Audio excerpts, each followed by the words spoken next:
Hey Hodies, welcome to my channel. My name is hautemesstom and thank you so much for clicking on today's video. Welcome to the After Sass. This is the Critical Sass after party where I dig through my collection and I look at my makeup and I think about all the things I just talked about in my last video. If you happen to miss Critical Sass, in those videos I talk about new makeup releases that are about to come out. So this is an effort to look at my collection to see if I have anything that's being sold to us right now already in my collection that I can love on, as opposed to buying the new thing. If you are new to my channel, this is kind of the focus on my channel, is to like love on my makeup collection as it currently is, while being a little bit critical of new makeup releases and being discerning about what I bring into my makeup collection. I also believe that we are all allowed to navigate the beauty space however we'd like. So if you like to buy everything and that's within your means, then that's great. And if you want to stick around, you absolutely can. But my content is more focused about building that habit of being more discerning and not so quick to buy. So if that sounds good to you, I would love to have you subscribe. Make sure to like this video. I'm also on patreon.com if you would like to support me there. It's patreon.com/hautemesstom. I do an additional video there, and I try to do more content, but sometimes it slips way through, but I try to get at least one video extra over there every month. And then I also do my podcast with Kackie of Kackie Reviews Beauty over there. So if you're interested in that, you can check that out. There's no pressure to join my Patreon. It's just an additional way to support me, not technically a better way to support me, just another way. Liking and commenting is completely great.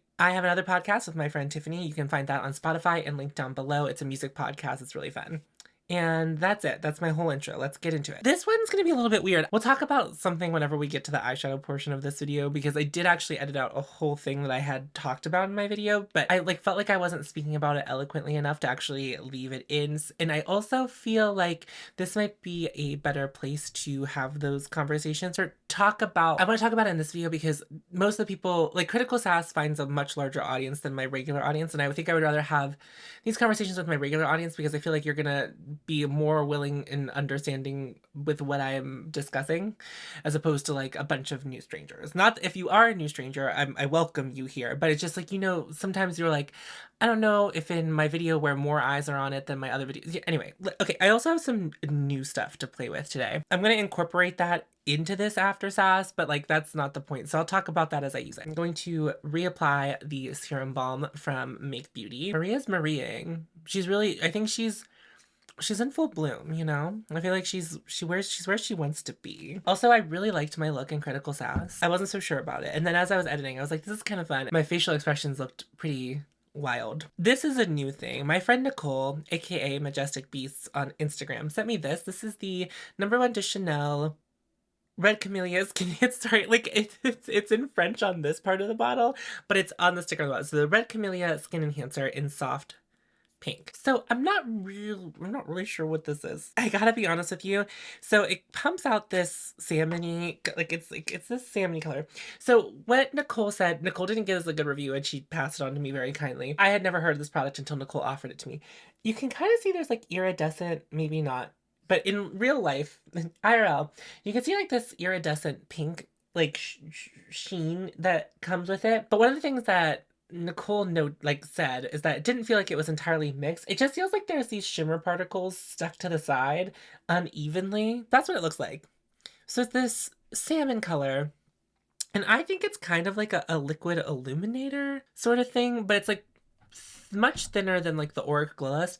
I'm gonna put it on half of my face. I haven't put it on my face yet. I've always swatched it on my hand, and let's see what it does. It has the Chanel scent. If that's not what you're into, then I would pass on this. It's interesting. The Chanel fragrance to me is like really perfumey, and I kind of like that it's not supposed to like smell like anything in particular. Okay, so obviously it is a liquid illuminator. I'm using it as a primer today because I was like, I'm not really sure what this is. You know what it kind of reminds me of? Now I can't remember the name of it. I'll pop a photo of it on the screen. It's a product from Ritual Defy that hasn't been entirely released yet. They did a limited run of it and they've done a couple small batches since their first initial run of it. I think it's also some kind of enhancing product. Like the word enhancer is in the name of that product too. This is like the baby pink version of that. So it's like this, it's like the something creature soft glow enhancer. This reminds me a little bit of that, although I feel like this is a little bit glowier than even that one was. At least from what I recall. And I liked that product, but I didn't like love it, love it. It reminded me a lot of the Victoria Beckham primer, but it had like that blue shimmer to it. I'm wondering if there's a golden one of that Ritual Defeat product, and I'm wondering if that would remind me of the golden one from Victoria Beckham. Anyway, I like passed that on to my friend Andromeda, and they really love it. They already loved it. Essentially was giving them a backup by giving them the one that I had. I think I like this a little bit better, but also I'm like comparing it to something by memory because I don't have that product anymore. And I think it's worth stating here, and I think a lot of you that watch my content a lot know that like I don't keep things around just in order to compare them and swatch them, because that's overwhelming to me. Like having that much makeup is like really overwhelming to me. Like I don't do what Kackie does because I can't do what Kackie does. Like my brain doesn't work like that. So I can make comparisons, but like sometimes I don't have the product on hand to swatch. But I actually think that looks really good. I don't know where this fits. This is something that I'll have to play around with some more to like get more thoughts on it, but like I think it's pretty. I'm gonna play with the Glossier foundation again. Someone did in the comment section the first time I tried this on camera said they like applying it with their fingers, and then I did apply it with my fingers after that, and I do actually think that applying it with the fingers is like the way to go for the way that I liked it to look so far. So I just take one pump in both hands, and then I'll go work it into the skin. Oh, I got it all in Maria. A nightmare. I still think this shade is wrong. Like, I don't think the shade is entirely right. Like, I think it's just way too yellow. But I think it sits on the skin a lot better being like worked in with the warmth of the fingers. And I really didn't like the way this looked on my nose, and I'm not sure if I explicitly mentioned that. It blends into my nose a little bit better. Like, it just kind of like overall the experience and the way it looks is so much better. I just feel like also my pores look better applying it with my fingers. I just think it did a lot more for my skin applying it with my fingers than it has with the brush or a sponge. But if I were to rank them, I think brush comes in last. I would sooner apply it with my hands or a sponge, but like the fingers has been my favorite to apply it. I just think it gets like a much thinner layer, and I just think it makes my skin look a lot better. So like, in my opinion, like the way that I would use this is with my fingers. And like, that's like, I used to think that was like such a deal breaker to me, but like I don't really feel that way anymore. Like I don't feel like that's actually a deal breaker for me. But yeah, I like the way it looks. It's a much better experience with my fingers. But also, if you typically like applying it with a brush and you like the way that it looks this way the best on me, then maybe it would be a skip for you. But like, I still don't think it's my favorite foundation I've ever tried. Like it's not an overwhelming success, but like I do like it quite a bit with my fingers. Just, you know, just feels real nice. And then for concealer today, I just wanted to dip back into this from Ritual Defeat. It's their, I forget what these are called, but I'm going to use it as a concealer just under my eyes a bit. And it's also a little bit too yellow for me, so I figured since we were going in just a little bit too yellow today with the foundation, I would use this. And I'm just going to continue. I can't tell you how relieved I am to be done with that contour video. I'm so glad. Thank you all for engaging with it. It's like you heard the summoning and then you came and showed up, and I really appreciate it. There is nothing more disheartening whenever you work so hard on a video like over the course of months. Like I'm fairly certain I started that video before Tiffany, like I started working on the video and like testing things before Tiffany moved in the end of May. So I'd been at it for a while, and I'd been like testing so many things, and you know, I don't get to do also content like that very often on my channel. I don't like normally have that many things to compare things to. And so in that video I really got to do that, which was like fun, but also like ultimately like nothing I need to do all the time. It doesn't change the way I feel about having like excess makeup or like more makeup than like makeup I find overwhelming, you know, like that amount of makeup. I thought it was really exciting, and I didn't say this in the video, but like a lot of the drugstore stuff ended up being like some of my favorites. It's like I feel like the undertones in the drugstore stuff was just so much better for contouring, like for me and what I was looking for. And I think a lot of you were really excited to see everything rank so high. I hope I didn't come off this way, but I feel like maybe it came off this way based on some of the comments I got, that like I didn't think the Essence one was good enough to keep. It's like Essence one was really good. I think it's actually like a really great, it's a really great one, and it's something that if I hadn't found Intuition would have absolutely been the one I would have kept. And like of course I'm keeping the Victoria Beckham one too. That was because like it was actually, you know, like if it had the best color it would have been my favorite, but also, you know, it also has so little product in it, so I kind of don't want that one to be my favorite. So Chantecaille released their new holiday collection, and in that collection they have their blur powder, the glow blur powder. In case you didn't know this, because I think sometimes people find my channel and they're like, they ask me what my favorite powder is, but like I use the same powders all the time, so I just assume everyone knows. But the Chantecaille, this is the Chantecaille Perfect Blur powder. This isn't the glowy version. This is from like a limited edition collection that they did a couple years ago, and it was before that before this product was permanent in their line, actually. And you can see that I have like really loved up on this. So I'm going to powder my face with that today, in addition to these two Charlotte Tilbury powders that I also really much enjoy. I'm already without press-ons because one kept falling off, and I was reusing those press-ons. Like I'd already used that set once. I was having a little bit of a time. I may have used them twice, but anyway, I was using them again, and the one nail, just the one nail kept popping off over and over again, and I was just kind of fed up with it. So I took them all off. Good news. Someone follows me on Instagram. I don't know if they watch my YouTube content. They do nail art. I'll post their profile over here so you can go check them out if you're into nail art. It was like, I got so many press-ons in PR. You are welcome to them, because I don't think she wears press-ons. So she was just like, they're all yours. So I'm gonna have a bunch of press-ons to wear, which I'm really excited about, and have a lot of options. So since I already have a Chantecaille blur powder, I don't need a new Chantecaille blur powder. And while this packaging is pretty cool, it has like these 3-dimensional flowers on it. I said this in Critical Sass that like Chantecaille's packaging is not like my favorite in the luxury world, and I do stand by that, but I do really love this powder. Now, I've heard from people who tried the glow powder who have also tried this powder that they said that they didn't really care for the new version of it.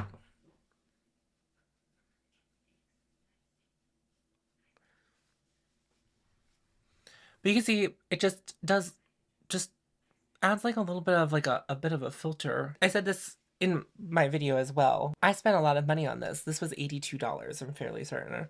Now I think I may have gotten a like a professional beauty store where I got like 20% off. I'm not really sure which way I got it. At least one of the times I bought it was through that, because I had a backup of this that I gave to Tiffany, because this is still the first one. Like I haven't moved on from the first one because I just go through powder a little bit slower, which is funny because I do have oily skin. But as I said in another video, or I've said in videos before, it's like I don't really touch up throughout the day. And if I was someone who like bothered to touch up, I'm sure I would go through a lot more powder, but like I just don't do that. And like, truth be told, is like most of the time I'm wearing makeup, putting it on camera or putting it on for camera. Like I also do makeup for fun in my free time, but like I don't do makeup for work. So I'm not like wearing makeup every day, you know, all the time. It's like mostly like when I make content. So it's like if I'm wearing makeup for like I don't need it to have like incredible longevity past the video either. So it's like I just don't go through a lot of powder. That's also to say, if you have a powder that you really enjoy or anything like that, you don't need the Chantecaille one, and you don't need it in the pretty packaging.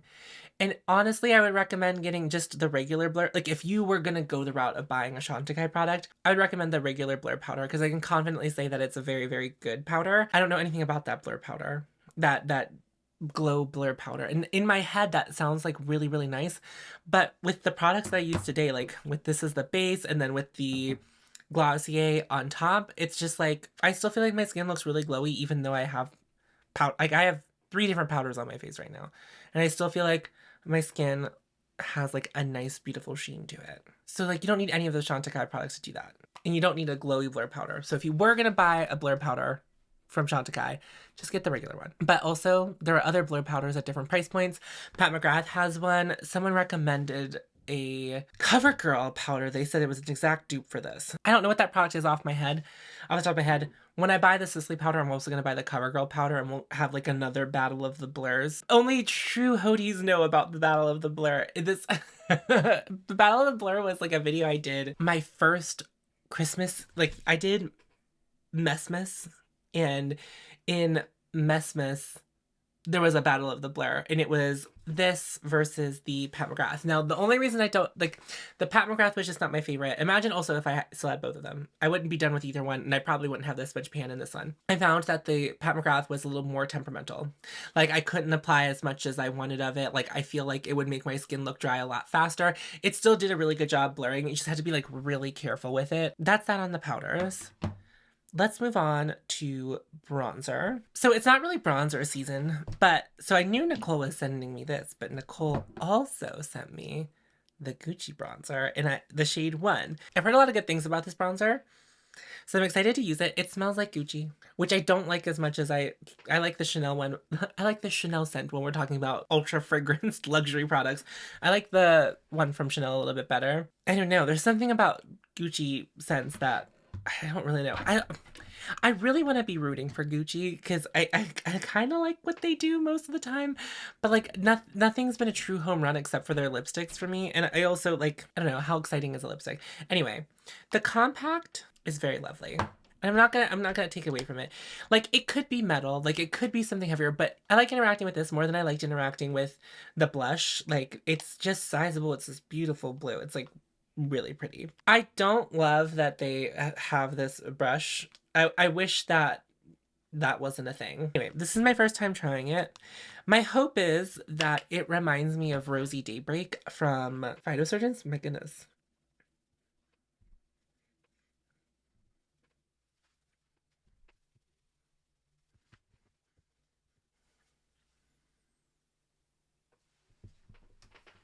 So it kind of does remind me of Rosy Daybreak.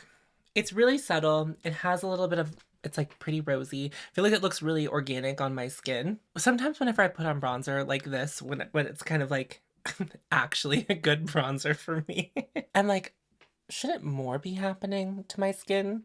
But no, I think just the right amount of stuff is happening to my skin. The thing is, I'm about to do some more intense other things, so it's like I almost feel like my bronzer should meet that intensity. It doesn't have to. I feel like it's also doing a little more blurring. Actually, now that I'm putting more on, now that I have it on both sides of my face, I see what we're selling here. Actually, while I'm editing, I really like the way it looks. For some reason, yesterday, whenever I was like putting it on, I felt like I couldn't see it at all, and I was like, I'm not really sure anything's happening.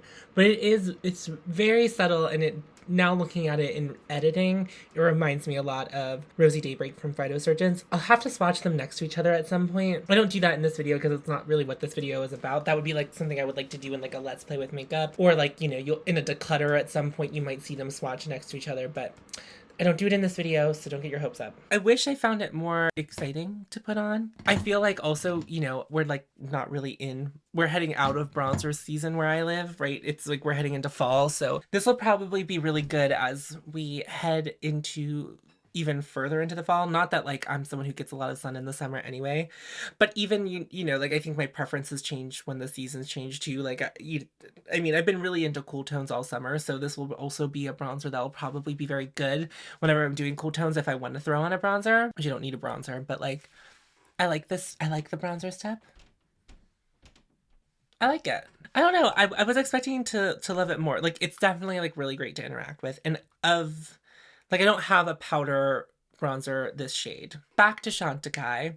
So Chantecaille in the holiday seasons always releases these like barely pigmented blushes. And of course I can appreciate a barely pigmented blush, but obviously people with different complexions than me probably aren't going to get along with that. Chantecaille's regular blush line, it doesn't really impress me. And so what I chose was this. And so I'm doing like I'm thinking in my brain the look that I'm going for is like more autumn and less winter, even though like we're kind of talking about winter release for Chantecaille. Like this is Chantecaille's holiday release. But a lot of the other things I talked about were like fall releases specifically. And so I think that Ray is gonna be a really great cheek shade for the fall, especially if I'm going to do some warmer tones on my lids. This is something that I will always praise Chantecaille for. I love this product. I've said it so many times, and I think I also used this in my last video where in my last AFTERSASS where I was like, this all the things remain true. I just think it's a really great product. It's like the closest that Chantecaille has ever gotten to a universal product ever. Not that I really believe that there's like a universal product, but this is like the closest they've ever gotten. So some people this pulls really orange on, and while I definitely see that, I feel like on me it has like I just see more pink. It's not like exactly like a pink, but it's certainly like a little more rosy on me. It continues to just be really beautiful. I keep pulling from the Chantecaille collection because it has like the most face products. So if the Glow Blur powder is a highlighter, which I feel like people kind of talked about as a highlighter the last time it was released. The thing I thought of was actually the Charlotte Tilbury Spotlight Wand. And because not that it really does a lot of blurring, it does just give like a really nice, easy, soft glow. And it's doing probably what the Chantecaille would do for me. Obviously, if you really like a really strong highlighter, you probably wouldn't be like interested in like a glowy product from Chantecaille, because Chantecaille is typically designed being very friendly for mature skin. And if you really like, you know, sparkles tend to not be what people with mature skin tend to run to. So like, I feel like with my complexion today, I've achieved something very like easy Chantecaille, not too strong. And so like, why would I need to buy these new Chantecaille products to achieve this? Even though that I'm sure those Chantecaille products work really beautifully, like a lot of stuff I have tried from Chantecaille I have enjoyed, even though I don't have it all in my collection anymore. Like, I did enjoy it at the time. Like, I think my skin looks really good. And I didn't need Chantecaille to do that. My skin looks really good. And even using a foundation, I feel like, meh, about, you know, like, I feel like my skin looks really good. So now we're gonna move on to eyeshadow, and I would like to have, like, a little bit of a conversation here. So, I talked about the By Terry one, and I also talked about the Blend Bunny one. The Blend Bunny eyeshadow palette is not something that I would buy personally, and I always find it very difficult to talk about eyeshadows on Critical Sass because it's not something that's a big tempter for me. So it's very easy for me to dismiss the want of an eyeshadow palette. Like, I definitely have had times and phases in my makeup journey where like eyeshadow palettes were like my 100% focus. Like, they were all I wanted to buy. Like, I wanted every color story I could possibly get my hands on. But like the size of my collection now, and also just like kind of knowing what I like, I'm much less tempted by new eyeshadow releases. And to be also honest, is like I'm mostly tempted by like neutral color stories. So like, is it even a color story? Like, the last thing that I was really tempted by eyeshadow wise was that Natasha Denona I Need a Nude. And Natasha Denona is about to release another eyeshadow palette that I'm like sort of interested in. And I found like I did have to talk myself through and out of buying the I Need a Nude. And like we got like I have the Makeup by Mario, like that was what the resolve was of that. But like when I look at something like this Blend Bunny palette, I'm not interested in that color story, so talking myself out of it isn't something that I need to do. And so like for me it's just like a non-starter. Like, I would never have bought that palette. Like, it wouldn't even have crossed my mind to buy that palette. I try to talk about it like in other ways where like you're getting 25 eyeshadows. Do you want to bring 25 new eyeshadows into your makeup collection? Like, maybe someone who doesn't have a lot of eyeshadows already, 25 eyeshadows is going to be like somewhere a great place for them to start and get to try a bunch of shades and etc etc. So that's not something I really have to talk myself out. But I also don't like that color story. Like, it's like that pastel with some of those deeper colors. Like, it's just not a color story that I'm super interested in trying. I'm gonna be more inspired by palettes I didn't talk about, but I did actually talk about and I edited out a video. So I'm gonna do a look inspired by some of the like the Halloween palettes from Odin's Eyes. So I'm gonna probably build up like an orange look and then do some purple, like orange and purple. That's my plan. I'm asking for a little bit of kindness here, or a little bit of forgiveness. I'm going to be using like random eyeshadows. Like, these are things that are depotted and some of them are singles and whatever. So this whole look is like a mishmash of things. I will not be linking to every single thing, and I also will not be shouting out every single thing. And that's also something to take into consideration. Me not mentioning what exactly each thing is and what everything is, especially when it comes to eyeshadow. You have an eyeshadow collection, or if you have a makeup collection where you've been at it for a while, the likelihood of you also having something in your makeup collection that can at least scratch the itch and hold you over, or like get you to try the color story before you actually buy an eyeshadow palette. I think that you knowing or feeling like you need to know exactly what I'm using kind of defeats the purpose of exploring our makeup collections. Like, the exact orange I have could have been depotted from a palette that has 40 shades in it, or 30 shades in it, or 25 shades in it, or 16 shades in it.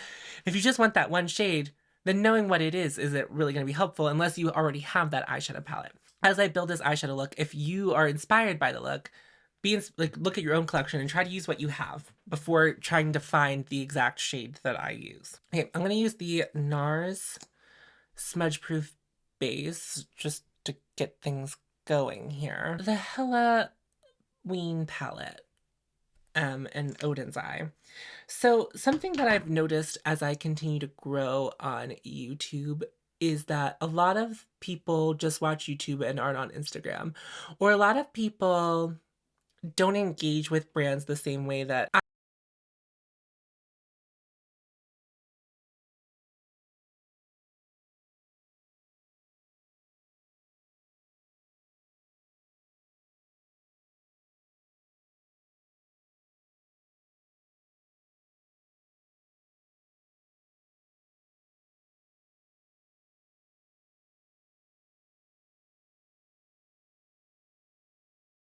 into this, really try to hold brands accountable. And there's something that I've like just noticed in general when it comes to indie brands or brands that like, if you know who the owner or the CEO of the brand is, having that like barrier broken and like having people know. I have to edit this whole part in because I don't finish this thought in the footage that I have because my brother started texting me and I got distracted, and when I came back I thought I had finished this thought. But something that I've noticed whenever we have like direct contact with brands and brand owners and we're talking about indie brands is that everything becomes a lot more personal when it comes to missteps. So, and I think like also another way to look at it is like when you directly talk at an influencer, or whenever you DM an influencer, or you know leave a comment for an influencer, everything becomes much more personal because this is now a person to person interaction, and that's what it feels like when you talk to indie brands. And I think that in this space, in this indie eyeshadow space, a lot of the consumers of those brands kind of feel like they're talking peer to peer whenever that is a brand. When we talk about Tarte, or well, I guess we know who the CEO of Tarte is, but when you think of a brand like Byredo or Chanel or Urban Decay, those are like, who is that? You don't know who, like I couldn't tell you who's in charge of that. And I don't, who do we point the finger at when their shade range is bad, whenever they fail to be diverse in the models that they hire, etc., etc.? Like who are we talking about?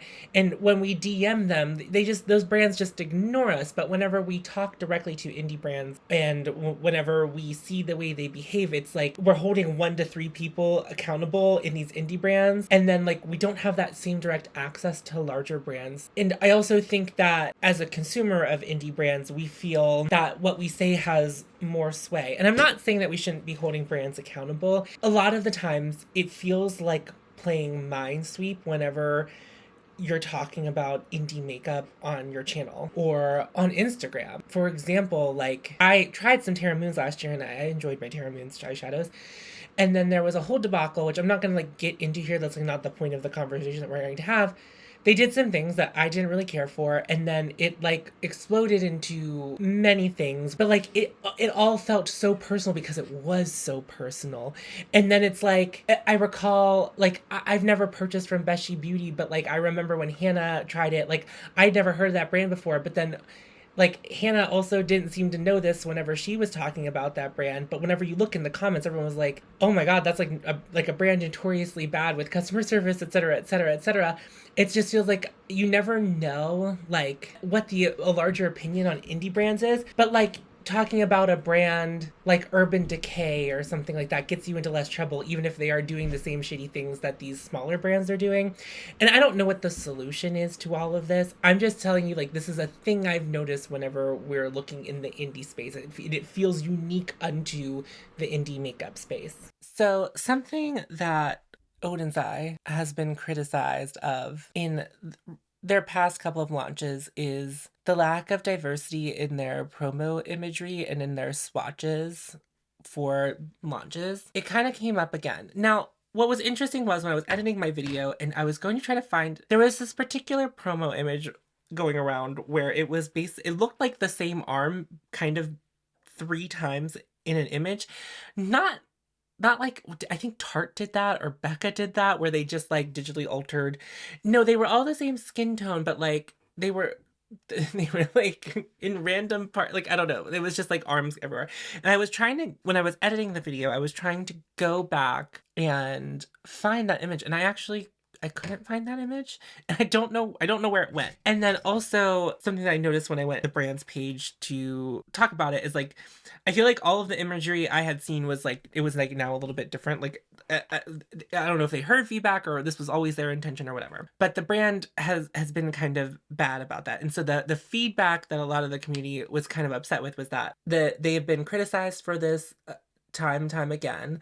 And then this release was just no different. I'm not sure if the brand pushed back, but like a lot of people said that maybe this was said somewhere. I'm speaking out of line here a little bit. We're like, because the brand's based in Sweden, I don't know, like, you know, whenever we think of that country here, it's like, it's very white. So like maybe there aren't models with deeper complexions to swatch on. And then the, like, you know, the rebuttal to that is that they could send the releases to people with deep complexions and pay them for swatches and then use their swatches. There are some swatches from a creator who has deeper skin. And I went to her page because they posted her swatches, like reposted her swatches. And then I went to her page to see if it was like, you know, she was paid for it. And as far as I can tell, like she wasn't. It just said that it was received in PR. And I'm not trying to accuse this person of not disclosing being paid for their swatches, but like I wouldn't see why you wouldn't say that you were paid for your swatches. And I also wouldn't see like why the brand wouldn't want this person in particular to say that like they were paid for their swatches. And like the brand sends PR to people with deeper complexion. They've worked with Tina of the Fancy Face, and I'm not saying that that like absolves all sins, right? I'm just saying like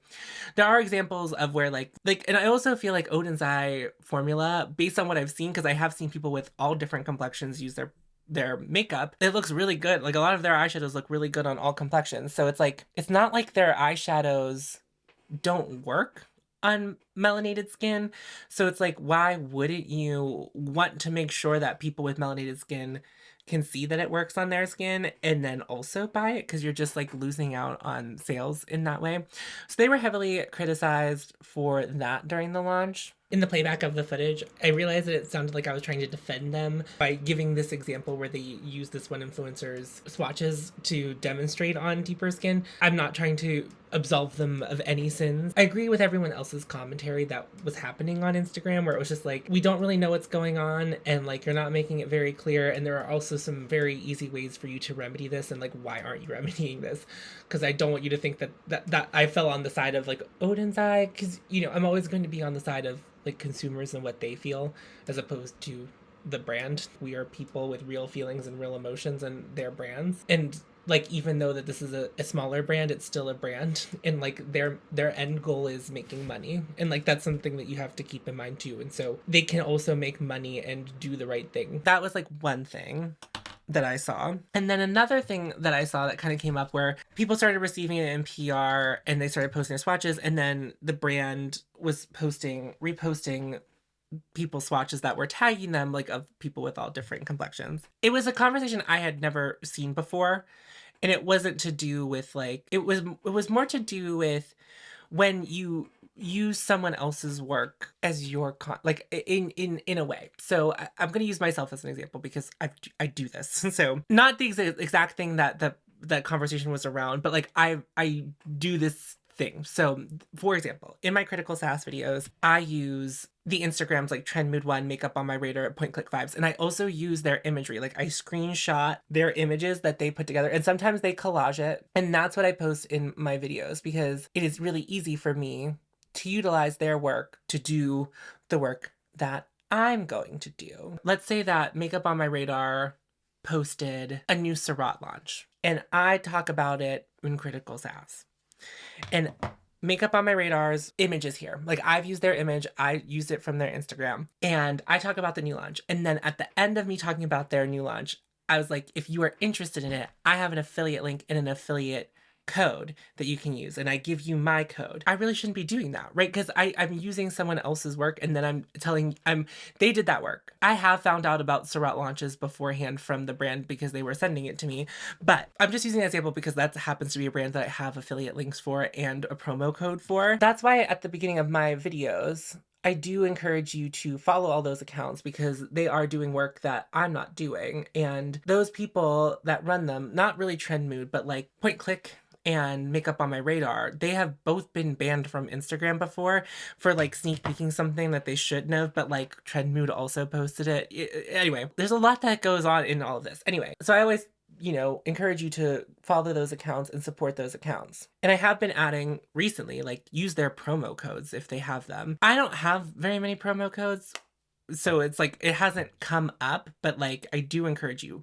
Like another example would be like if I use Riley Seeking Shifts imagery of a new release, and Riley's very talented and has like a whole setup and has like a whole lighting setup and does all of this work to make sure that you can see all the shifts in the multichromes and see all the nuances in them. Like she does that work. I don't do that work. Like say I use one of her images in here and like, or even in my Instagram story, I was like, oh my God, this brand released these and like they're really, really good. And I shared her image, not doing my own swatches. And then I tell you to use my affiliate link and use my promo code. I've never thought about it directly like this. And I don't know that I've ever like done it, but like that's something I'm definitely going to be like more aware of going forward. The other thing is like it becomes like a tricky road because like even if I do, let's say even if I do post, like I use Riley's imagery in one of my videos and I tell you to use Riley's promo code. Like I tell you to use Seeking Shifts at checkout, but you know that I have a promo code. Like it's like assuming I have a promo code for whatever I'm talking about. Like the likelihood of you, someone who watches my content all the time and has a relationship with me, like actually using Seeking Shifts and not mine, like what's the likelihood of that to happen? And I just thought that was like really interesting. I don't know that I have a resolve for it, but something that I'm going to be like more conscious of going forward. I do encourage you to, if people have promo codes, and I might start putting in critical sasses when I'm using the imagery, the person's promo code, like wherever I resource it from, their promo code if they happen to have one. But another thing that I don't do in my critical sasses for a reason is that I think I've done it once or twice in my whole time doing critical sass. I don't like affiliate link to things that I'm talking about in those videos. I will only affiliate link what's on my face in those videos, and I normally only affiliate like things that I'm like actually actively testing and talking about, not things that I don't have at all. Like, so I just normally put them in the timestamps, like whatever I'm talking about, I put the name of it in the timestamps, but I don't link to it. So it's not like I'm also affiliate linking those things. So anyway, that's all food for thought. So I'm thinking about it, right? Like I'm thinking about it. Curious to hear your thoughts about it. I'm not looking to like have a whole heated conversation about it. And then like the final thing that I was thinking about the Halloween collection is that like I thought it has been so cool to see Odin's Eye in, like, if you're not familiar, Odin's Eye has like over the past couple of years done some curated collections with influencers. So it started with Tina, Annette, and I don't know why I can't remember the third person. Tina and Annette. And I will search this information. I will put their handle up here. So the Fancy Face, Annette's Makeup Corner, and they did this like really cool trio of eyeshadow palettes that they released. And it was really cool. And then earlier in the year, Laura May Beauty, Batty Bean, and another third person who I can't remember why I keep forgetting one of the three. They did a collection. And then Angelica did a collection with them last year. They did the Hella palette. And obviously I'm always rooting for influencers to do collaborations. I think it's really cool. But like, you know, it would have been, in my opinion, nice to see like some different faces do like a fall or Halloween collection. You know, like I just would like to see the love spread. Now I don't really want to, at this time I'm not really interested in making and collabing and doing an eyeshadow palette unless the brand wants to do the Bury Your Gaze palette with me, which I will do. So brands, if you're listening, if you want to do if you're brave and bold enough to do a Bury Your Gay palette with me, I'm available. Only, like, kind of only for that. Anyway, I don't know that I watch like the widest breadth of content creators either. You know, like, so I'm not gonna name names, but like there definitely have to be like people whose aesthetic makeup wise is like more Halloween adjacent than what Angelica does. And again, it's not that I don't like Angelica or like don't want to see Angelica do collabs with that. And I will not accept any attacking in my comments about who deserved this or anything like that. So that's not, we're not gonna do that in the comments. It's just like, my thought is like, it would have been nice to see like some, like, you know, just two new content creators or two different content creators and not someone that they've already worked with do this Halloween collection. That's just like my 2 cents. You know, I just would have liked to see that. I think Angelica's actually very good at putting color stories together. I tried her one with Kaleidos and I thought that was a really great color story, and I had the Hella palette and I thought it was a really great color story. It was just something that I didn't feel like I like super needed in my collection. So like, you know, all those things can be true where like she's really good at it, and I could still also want to see, you know, some different people, not out of people who do beauty content yet. Like we don't need to circle around. Like, I just want to see more. Like, I want to see more people have the opportunity, right? And see what they can do. Let them toss their hat into the ring. I was talking about it in Critical Sass, and I was like, I don't know that this is like really the place to talk about it, because in the way I really see Critical Sass is that like that's the place to have conversation about like what we're looking at. Like what we are looking at in that moment. Not, it's more about the makeup in that moment. Like I obviously think that we should be, and there is a time and a space and place to like have bigger conversations. Like they should be utilizing models of all skin tones, and if you don't have direct access to a model with a skin tone, pay someone. And I do mean that, like, if they are going to do that, or like if any brand does that because they don't have like they don't have a model that they can hire in real life, I want the people who are doing the swatches for them to get paid. And I also want to know that they got paid, right? Like, I want it to be like very clear that we all know that those people got paid for their work. Because swatching and that stuff, that's work. I've mentioned on my channel before, like, I don't really love swatching. I know that it's very useful for people, but like it's hard work to do all of that. If you want me to do like the critical sassification of this collection, is like, I think there's too much going on. I guess, like, I think that we could have just had one palette. I don't know what, like, I don't know that the second palette adds a lot to what's happening. You know what I mean? Like, I just feel like, okay, so there's two palettes, but like, and for what? You know what I mean? Like, I don't know. Like, I didn't feel like we need to, because they both, let me just re-pull up those images. This one right here, this one's definitely more like, you know, fall leaves. And then I don't really know if I understand this one in the collection with all the purple in it. Like, obviously, like, berry tones in the fall time, I think is like really beautiful, and people really like that. But like, I don't know. I just feel like it could have been more condensed, in my opinion. But also for me, like, I'm never gonna want two eyeshadow palettes in a collection if there are two eyeshadow palettes in a collection.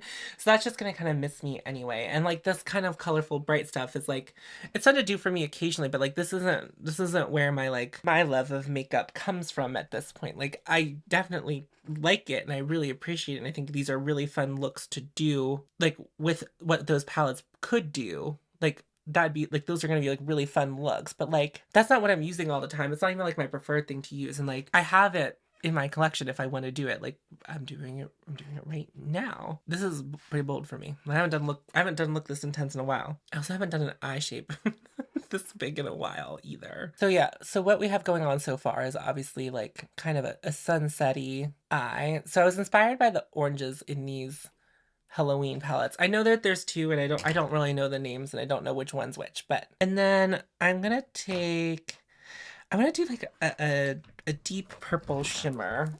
I need to go get, hold on.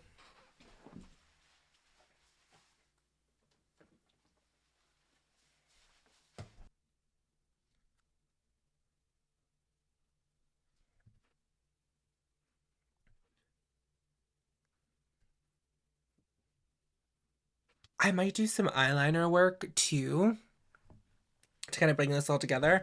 But Patrick Ta, as you know, is releasing a sparkle topper. And as I'm covered in glitter right now, we all know that I love a sparkle topper.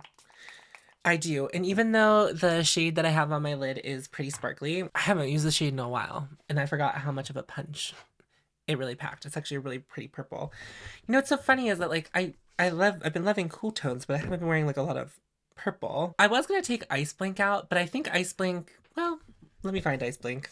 I'm gonna take the shade Ice Blink, which if you've been here, you know. If you know, you know.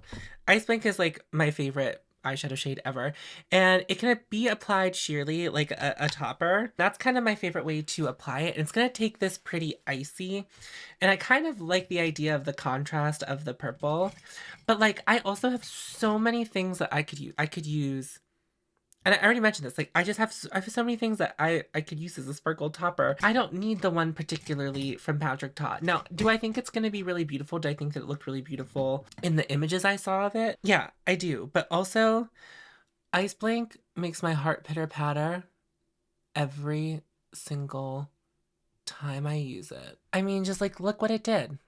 Look what it did to that. I mean, it doesn't get better than that. And there's so much multi-dimensional, there's so many eyeshadows that I have that have this like multi-dimensional shift to it and can be thrown on top. Sparks and Kava from the gold palette, which I also have. Like, I have just so many options, you know?